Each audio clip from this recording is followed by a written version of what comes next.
Hi everyone, welcome to our channel. నేను మీ అంటే సరిత. ఈరోజు మనతో పాటు సీనియర్ జర్నలిస్ట్ దాము బాలాజీ గారు ఉన్నారు. ఆయనతో మాట్లాడతాం. నమస్తే సార్. నమస్తే. హీరోయిన్ తమన్నాకు నోటీసులు పంపడం జరిగింది సిబిఐ క్రైమ్ నుంచి. ఏం నోటీస్ పంపి ఉంటుంది సార్? అసలు ఎందుకు నోటీసు పంపించి ఉంటుంది? అరెస్ట్ చేసే అవకాశాలు ఏమైనా ఉన్నాయా మీ మాటల్లో? మహారాష్ట్ర సైబర్ సెల్ నుంచి తమన్నా భాటియాకు నోటీసులు వెళ్ళి ఈ నెల 29న తమ వద్దకు వచ్చి విచారణకు హాజరవ్వాలని నోటీసులు ఉన్నాయి. ఇది ఒక రకంగా సంచలనం సృష్టించిందని చెప్పొచ్చు. ఎందుకంటే తమన్నా ఈ మధ్య నేషనల్ లెవెల్లో డిఫరెంట్ పాన్ ఇండియా సినిమాలో రజనీకాంత్ ఇవన్నీ చూసాం మనం. చాలా వాటిలో యాక్ట్ చేస్తుంది. ఆమె త్వరలో పెళ్లి చేసుకోబోతున్న వార్తలు కూడా వస్తున్నాయి. బాయ్ ఫ్రెండ్ వాళ్ళిద్దరు కూడా అనౌన్స్ చేశారు. సో ఈ క్రమంలో ఆమెకి సైబర్ సెల్ నుంచి నోటీసులు వెళ్ళడం అనేది ఒక సంచలన వార్తగా మారింది. ఎందుకంటే ఆమెను అరెస్ట్ చేసే అవకాశాలు ఉన్నాయని అంటున్నారు. అసలు ఏంటి కేసు ఏంటి అనేది చూసినప్పుడు 2023 ఐపీఎల్ ఎడిషన్ మ్యాచ్ అంటారు వాటిలో, ఆ మ్యాచ్ ప్రసార హక్కుల్ని, బ్రాడ్కాస్టింగ్ రైట్స్ని వయోకామ్ అనే సంస్థ తీసుకున్నది. వాళ్ళు తప్ప ఇంకెవరు కూడా ఆ మ్యాచ్ని బ్రాడ్కాస్ట్ చేయకూడదు. అయితే ఈ మధ్య ఏమైందంటే అనేక పైరేటెడ్ యాప్స్ లేకపోతే సైట్లు ఇవన్నీ వచ్చేసాయి. ఈ పైరేటెడ్ ఇవి విదేశాల నుంచి ఆపరేట్ అవుతాయి. పాకిస్తాను, ఆఫ్ఘనిస్తాను, రష్యా ఇలాంటి దేశాలు. అంటే వీళ్ళు ఏ అంతర్జాతీయ చట్టాలని ఫాలో గారు. అమెరికా FBI కానీ, అమెరికా అక్కడ CAA కానీ వీళ్ళు కూడా వెళ్ళి పట్టుకునే పరిస్థితి ఉండదు. ఈ దేశాల నుంచి వీళ్ళు ఆపరేట్ అవ్వదు. చైనాలో కొన్ని ఉన్నాయి, రష్యా, ముఖ్యంగా రష్యా. ఎందుకంటే వీళ్ళకి రష్యా లాంటి దేశాలకి ఇవాళ డబ్బు చాలా అవసరం, యుద్ధాలు చేయాలి కాబట్టి. సో అట్లాగే పాకిస్తాన్ ఎట్లా క్రైసిస్లో ఉందో మనకు తెలుసు, దివాలా అంచుల్లో ఉంది. అందుకని వీళ్ళు ఇట్లాంటి అక్రమ మార్గాల ద్వారా డబ్బు సంపాదించే పని చేస్తున్నారు. ఇందులో ఒకటి మహాదేవ్ బెట్టింగ్ యాప్ అనే ఒకటి ఉంది. మహాదేవ్ బెట్టింగ్ యాప్ అనేది ఎప్పటి నుంచో అనేక కేసులు ఎదుర్కొంటుంది. దానికి సంబంధించిన 9 మందిని ఈడీ ఆ మధ్య అరెస్ట్ చేసింది. అట్లాగే రవి ఉప్పల్ అనే అతని మీద రెడ్ కార్పెట్ నోటీసు కూడా జారీ చేసి దుబాయ్లో అతన్ని అరెస్ట్ చేసింది గత డిసెంబర్లో. ఇలాగా మహాదేవ్ బెట్టింగ్ యాప్ అనేది ఆన్లైన్ బెట్టింగ్ యాప్. ఇది ఒక రకంగా నిజానికి దీని బారిన పడి కొన్ని వందల మంది ఇప్పుడు ఇండియాలో చనిపోయారు. ఆ మధ్య కూడా మన హైదరాబాద్ అతను కూడా అతను ఆత్మహత్య చేసుకున్నాడు. ఎందుకంటే వాళ్ళు ఏదో ఆస్తి అమ్మి ఇంట్లో 93 లక్షలు పెట్టి ఉంటే ఇతను దాన్ని మొత్తం బెట్టింగ్లో పెట్టేసి పోగొట్టుకున్నాడు ఒక రోజులో. ఎందుకంటే ఒక రోజులో కోట్లు కూడా పోగొట్టుకోవచ్చు ఈ బెట్టింగ్ యాప్లో. సో అందుకనే బెట్టింగ్ యాప్లకి అడ్వర్టైజ్మెంట్లు ఇవ్వద్దు అని కూడా చాలామంది చెప్తున్నారు. కానీ వాటిని గవర్నమెంటే సీరియస్గా బ్యాన్ చేయాలి, కానీ బ్యాన్ చేయట్లేదు. కొన్నేమో అక్రమ ఆరోపణలో చేస్తున్నాయి. సో ఈ మహాదేవ్ బెట్టింగ్ యాప్కి సంబంధించి ఫెయిర్ ప్లే అని, పికాసో అని 2 యాప్స్ ఉన్నాయి. ఈ ఫెయిర్ ప్లే యాప్ ఈ IPL మ్యాచ్కి సంబంధించిన బ్రాడ్కాస్టింగ్ని వాళ్ళు ఇల్లీగల్గా టెలికాస్ట్ చేశారు.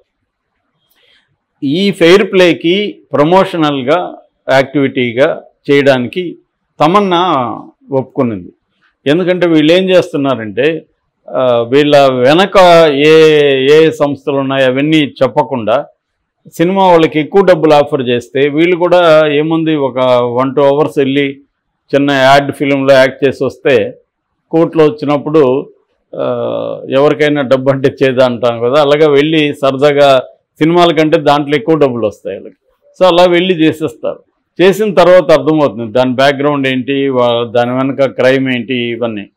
సో ఇది జరిగిందనమాట. సో ఆమె ఈ ఫెయిర్ ప్లే యాప్లో తన ప్రమోషన్కి పనిచేసింది కాబట్టి ఆ ఫెయిర్ ప్లే యాప్ ఈ IPL మ్యాచ్ బ్రాడ్కాస్టింగ్ చేసింది కాబట్టి తమకి కోట్ల నష్టం వచ్చిందని వయోకమ్ పోలీస్ కంప్లైంట్ ఇచ్చింది సైబర్ సెల్కి. ఎందుకంటే ఇదంతా కూడా ఆన్లైన్ వ్యవహారం కాబట్టి సైబర్ క్రైమ్ సెల్కి ఇచ్చింది. సైబర్ క్రైమ్ వాళ్ళు ఇప్పుడు ఈమెకి నోటీసులు జారీ చేశారు. అయితే ఈమెను ఇప్పుడు అరెస్ట్ చేస్తారని నేను అనుకోవట్లేదు. సాక్షిగా మాత్రం పిలిచారు, విట్నెస్గా. అంటే మీరు చేశారు కదా, మీరు తెలిసి చేశారా, దాని గురించి తెలుసా మీకు? సో నిజానికి ఈమెకు సంబంధం లేదు. అది లీగల్గా ఉందని ఈమె అనుకున్నది. వాళ్ళు యాడ్ ఇస్తే, డబ్బులు ఇస్తే చేసింది. కానీ ఇది చెయ్యొచ్చా, మనకు తెలిసినా తెలియకపోయినా క్రైమ్ చేస్తే నాకు తెలియదు కాబట్టి నేను చేశాను సార్ అంటే కుదరదు. సో నువ్వు తెలుసుకోవాలి.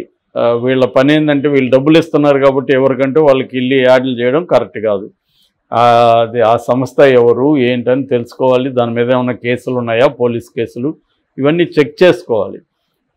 అదే అంత ఈజీ కూడా కాదు. కానీ బట్ ఎవరైనా ఒక డ్యూబియస్గా ఒక పాపులర్, ఇప్పుడు ఏదో మనకి పాపులర్ కంపెనీ టాటాలో, బిర్లాలో, లేకపోతే రిలయన్సో, అంబానీలో, అదానీలో వీళ్ళవంటే కనీసం తెలుసు మనకి.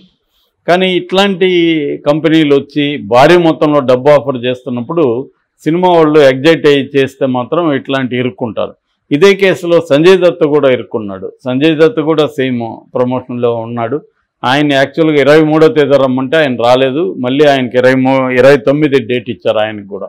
సో వీళ్ళిద్దరూ అదే రోజు వెళ్ళే అవకాశం ఉంది. ఇదంతా ఏంటంటే దీని వెనుక పాకిస్తాన్ హస్తం ఉందనేది ఇప్పుడు ఈడీ కానీ సైబర్ సెల్ కనిపెట్టిందనమాట.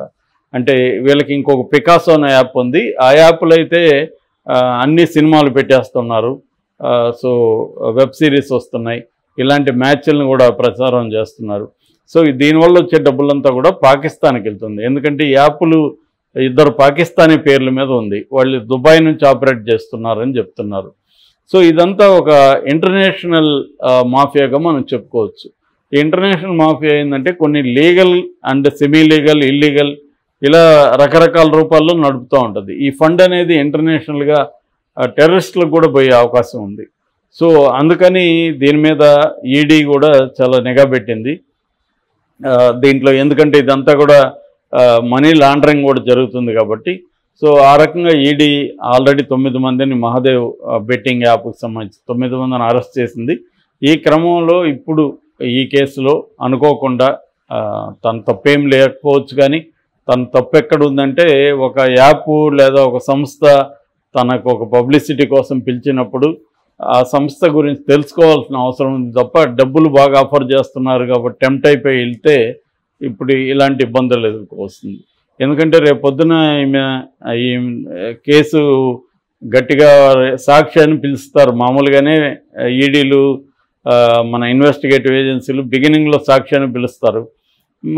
తర్వాత వాళ్ళు సాక్ష్యాధారాలు బయటకు వచ్చాయి, ఈమెకు కూడా తెలిసే చేసింది అనేది కానీ వాళ్ళు ఎస్టాబ్లిష్ చేస్తే కోర్టుకి వెళ్ళాల్సి వస్తుంది. రేపు పొద్దున అరెస్ట్ అయ్యే అవకాశం ఉంది, జైలుకి వెళ్ళాల్సి వస్తుంది. ఇవన్నీ కూడా జరగవని చెప్పలేము మనం.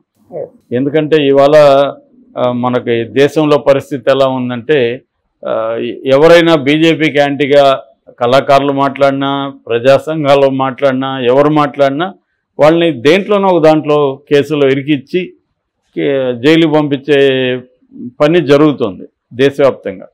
ఇటువంటి పని జరిగినప్పుడు ఏమవుతుందంటే శిక్ష పడేది పక్కన పెడితే ప్రాసెస్ ఈజ్ పనిష్మెంట్ అన్నట్టు ఈ ప్రాసెస్లో వాళ్ళు జైల్లో కూర్చోవాల్సి వస్తుంది. అలాగే చాలామంది కూర్చొని ఉన్నారు.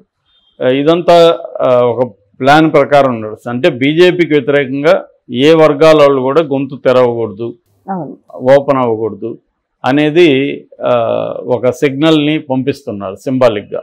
ఉంటే మాతో ఉండు, లేకపోతే జైల్లో ఉండు అన్న ఒక 2 ఆప్షన్లే మనుషులకి ఇవాళ ఉన్నాయి.